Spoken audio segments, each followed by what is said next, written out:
तेजस्वी यादव ने गोदी मीडिया को इस तरह से धोया है, बुरी तरह से, शायद ही किसी राजनेता ने इस तरह से ललकारा हो। तेजस्वी यादव ने कहा कि आज बिहार में अपराध हो गया, बढ़ रहा है, लेकिन इन कायरों में इतनी हिम्मत नहीं कि पहले पन्ने पर छाप सके।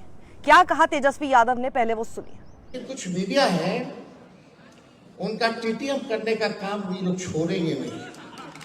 ताबड़तोड़ तेल मालिश करो, मीडिया के लोग एजेंडा सेट करते हैं, प्रोपेगेंडा करते हैं। ऐसे लोगों ने बिहार और देश को बर्बाद करने का काम किया है। हम खुल के कहना चाहते हैं, कुछ ऐसे अखबार है विपक्ष की बात को नहीं छापते। लालू जी का राज था, राबड़ी जी का शासन था, विपक्ष का खबर पहले पन्ने में छपता था। कहीं चींटी मर गई तो उसको दिखाया जाता था। आज बिहार में अपराध हो गया, बढ़ रहा है, लेकिन इन कायरों की हिम्मत नहीं है कि पहले पन्ने पे छाप सके। कायर है ये। तेजस्वी यादव ने सीधा चेतावनी देकर कहा गोदी अखबारों से कि या तो सुधर जाओ, वरना गांव में कोई तुम्हारा अखबार खरीदने वाला नहीं होगा। हम इनको कुछ दिनों का समय देते हैं। हम अपने समर्थकों से कहेंगे कि ऐसे ऐसे अखबारों को अगर नहीं सुधरोगे तो आपका बॉयकॉट करेगा। कोई गांव में अखबार नहीं जाएगा, ना कोई पढ़ेगा। साथ दीजिएगा आप लोग जो देश को बर्बाद कर रहे हैं। सबसे बड़ी भूमिका मीडिया की है।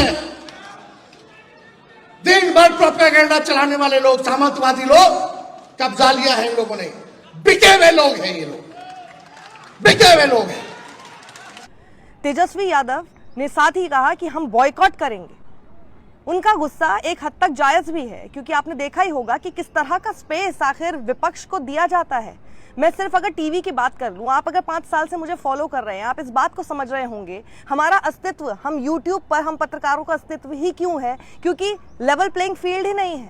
विपक्ष को कोई स्पेस नहीं दिया जाता है, ना ही टेलीविजन में, ना ही अखबारों में। मीडिया पूरी तरह से बिका हुआ नजर आता है ही।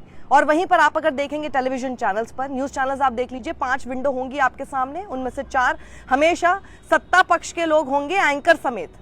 और वहीं एक शख्स जो विपक्ष का होगा, उसका या तो फेडर डाउन कर दिया जाएगा, या फिर उससे बदतमीजी से बात की जाएगी, या फिर उसे जवाब नहीं देने दिया जाएगा, उससे उसी से सारे सवाल पूछे जाएंगे। और जो जवाब भारतीय जनता पार्टी के लोगों को देने चाहिए वो खुद एंकर देने लगता है। मतलब इस तरह की तस्वीर आपको दिखाई देती है गोदी मीडिया में।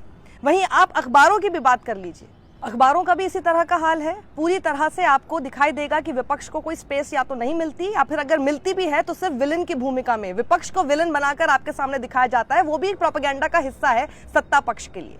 तेजस्वी यादव ने उस वीडियो में ये भी कहा, ललकारते हुए कहा कि आइए अखबार लेकर आओ, आज का अखबार लाओ, कल का अखबार लाओ, मैं दिखाता हूं कि आखिर कितना स्पेस देते हैं ये लोग। और देखिए कि कितना स्पेस भारतीय जनता पार्टी या फिर जदयू के लोगों को देते हैं। और फिर ललकारते हुए कहते हैं कि कल का लाओ, परसों का लाओ, कोई भी अखबार लाओ, हम दिखाते हैं इनको। आज का अखबार लाओ, आज का अखबार लाओ, सारा अखबार लाओ। हम आपको देखता है कि कितना % विपक्ष को स्पेस मिला और कितना बीजेपी या जदयू के लोगों को ये लोग स्पेस देते हैं। चुनौती है, कल का अखबार लाओ, परसों का अखबार लाओ। लेकिन ये लोग इतने बेशर्म है कि इनकी बेशर्मी जाएगी नहीं है। हम तो खुला मंडिया है भैया। इन लोगों का ये हाल है अखबारों का। विज्ञापन हम लोग देते हैं, विज्ञापन में पैसा लोग देता है, तब अखबार छापता है कि नहीं छापता है। हम लोगों ने विज्ञापन दिया कुछ दिन पहले, बिहार के नाम हमने चिट्ठी लिखी थी, पेंशन वाला, उसमें संघी नाम लिखा हुआ था, उसमें RSS नाम लिखा हुआ था। कई अखबारों ने मना कर दिया कि विज्ञापन नहीं छापेंगे, आप संघी हटा दीजिए। अरे पैसा ले रहे हो, हमको बता रहे कि क्या हम विज्ञापन में देंगे? ऐसा हुआ था क्या 2005 से पहले? होता था क्या जी? यही हमारे चाचा बोलते थे बीजेपी, जब हमारे साथ 17 महीने थे अखबार वालों को, उन्होंने छापता है, सब तो वहीं से चलता है। ये सच्चाई है। अखबार वालों को क्या करना है, बैठे बैठे सब मिल रहा है, वीडियो है, टीवी है, सुविधा है। अब जर्नलिज्म तो खत्म हो गया। अब तो पत्रकार के नाम इन लोगों को देना ही नहीं चाहिए। पत्रकार क्या होते हैं? दूसरा नाम दिया जाएगा जब बॉयकॉट किया जाएगा, तो खुल के हम बोलेंगे। जब मोदी जी और इनके आकाओं से लालू जी नहीं डरे तो लालू जी का बेटा अखबार वालों से डर जाएगा। हम हम लोग डरे वाला है, जो लड़ता है वही जीतता है। तो इसलिए आप सब लोगों का साथ मिलना चाहिए। तेजस्वी को सबका साथ मिलेगा, ऊपर वाले दोगे। इनको सबक सिखाना है ना, देश सुधारना है, तो संविधान लोकतंत्र बचाना है, तो इनको सबक सिखाना है ना। ऐसा मीडिया हम लोग नहीं खोल लेंगे, मीडिया सब लोगों की मदद से, लेकिन अभी भी वक्त है, सुधरिए। जब देश आपके हाथ से निकल जाएगा तो अभी तो थोड़ा थोड़ा मजा ले रहा है लोग, बाद में जब कोई नहीं बचेगा तो तुम ही बचोगे, फिर तुमको भी नहीं छोड़ेगा ये लोग, जो लोग सत्ता में बैठा है। समझ जाना चाहिए। अखबार हत्या कोई नहीं ना दिखाएगा जी। हम जिस दिन ओथ लिए थे 17 महीनों वाला, उस दिन कहीं आरा में कुछ घटना हो गई थी, तो यही मीडिया के लोग लिखते थे जंगल राज रिटर्न्स। वाह रे भाई वाह।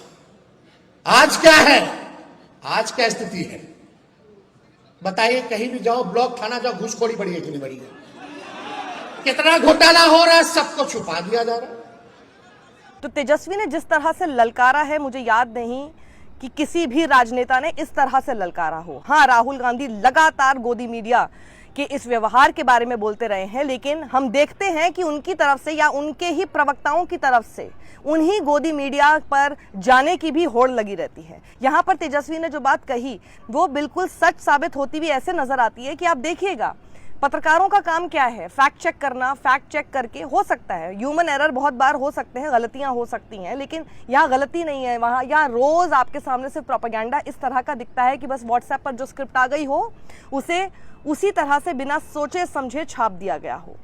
इन लोगों के लिए जो BJP IT cell head Amit Malviya कह दे, वो तो इन लोगों के लिए पत्थर की लकीर हो जाती है। वो शख्स जो कि खुद मैनिपुलेटेड मीडिया का तमगा लिए घूम रहे हैं ट्विटर पर, जो कि लगातार फेक न्यूज आपके सामने रखते हैं और फेक न्यूज फैक्ट्री उनकी खड़ी की हुई है, उनके हवाले से खबरें चलाते रहते हैं, उनको स्पेस देते हैं अपने चैनल पर और कोई फैक्ट चेक नहीं होता। और इसीलिए देखिए, जैसे मैंने पहले कहा कि हमारी उत्पत्ति ही इसलिए हुई है क्योंकि मीडिया अपना काम नहीं कर रहा था, और मीडिया अपना काम नहीं कर रहा था इसीलिए उन फैक्ट चेकर्स की भी उत्पत्ति हुई है। बहुत चिढ़ते हैं ये लोग ऑल्ट न्यूज से, जुबैर से, लेकिन उन लोगों का अस्तित्व है ही इसलिए। अगर ये लोग अपना काम ढंग से कर रहे होते तो बताइए फैक्ट चेक करने वाले लोगों की जरूरत क्यों पड़ती?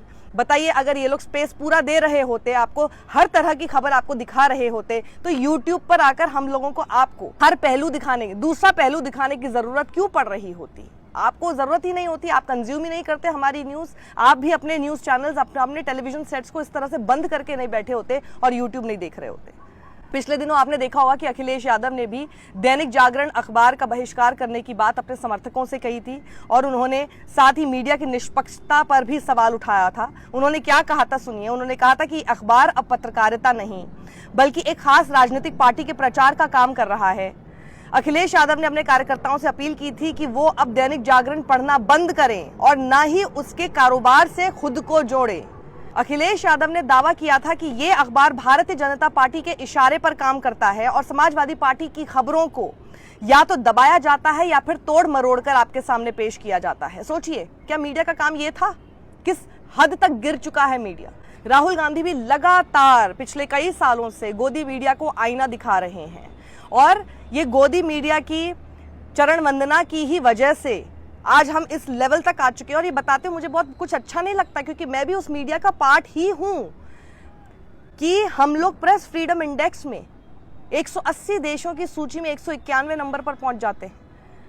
हम लोगों की हालत सिर्फ इन चेहरों की वजह से हुई है और इसीलिए इन सब लोगों को कॉल आउट करना, ऐसे सभी संस्थानों को कॉल आउट करना बहुत जरूरी है। इन सब नेताओं ने अब कर दिया है और वो इसलिए क्योंकि ये सीधा देखा जा सकता है कि किस तरह से मीडिया सिर्फ और सिर्फ प्रोपेगेंडा का दूसरा नाम हो चुका है और अपने संविधान के तहत चौथा स्तंभ बनकर अपनी उस तरह की एक जो उनको इम्प्यूनिटी मिली हुई है और जो उनको फ्रीडम राइट्स मिले हुए हैं उसका दुरुपयोग करते हुए जनता के साथ, भारत की जनता के साथ खिलवाड़ कर रहा है। इसलिए ज़रूरी है कि उनको कॉल आउट किया जाए और ज़रूरी है कि हमारे साथ, हमारे संविधान के साथ हो रहे इस खिलवाड़ के बारे में तेजी से आवाज उठाई जाए। अपनी राय कमेंट बॉक्स में जरूर लिखिएगा, बताइएगा कि तेजस्वी यादव ने जो बात कही है आपको सही लगती है? और क्या इस तरह से अपील करने से कुछ असर होगा लोगों पर? क्योंकि आने वाले समय में हम देखेंगे, अभी बिहार में चुनाव है, आने वाले समय में हम देखेंगे कि किस तरह से प्रोपेगेंडा बहुत बढ़ चढ़कर होने वाला है, पहले बिहार में, उसके बाद बंगाल में।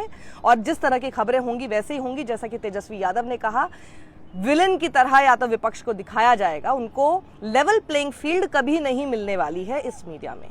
तो अपनी राय कमेंट बॉक्स में दीजिएगा। हमें YouTube पर साक्षी जोशी नाम से मेरा YouTube चैनल है, उसको जरूर फॉलो कीजिए। फॉलो कर रखा है यानी सब्सक्राइब कर रखा है तो बेल आइकन दबाना मत भूलिएगा, क्योंकि इसी से आपको जब भी मैं वीडियो अपना अपलोड करती हूँ आपके पास पहुँच जाएगा। वहीं एक साक्षी 2.0 नाम से एक बैकअप चैनल भी है, वहाँ पर हम आप लोगों के साथ अपने एक दूसरा परिवार खड़ा कर रहे हैं एक ऐसे दिन के लिए कि आप देख ही रहे हैं कि किस तरह के टाइम्स में हम जी रहे हैं, क्राइसिस में इस वक्त हम जी रहे हैं। और ऐसे समय में कभी भी हो सकता है कि हमारे चैनल पर कोई भी गाज गिरे। ऐसे में एक हमारे पास बैकअप चैनल होना चाहिए अपनी आवाज़ रखने के लिए।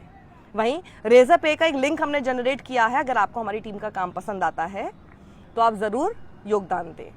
सत्यमेव जयते।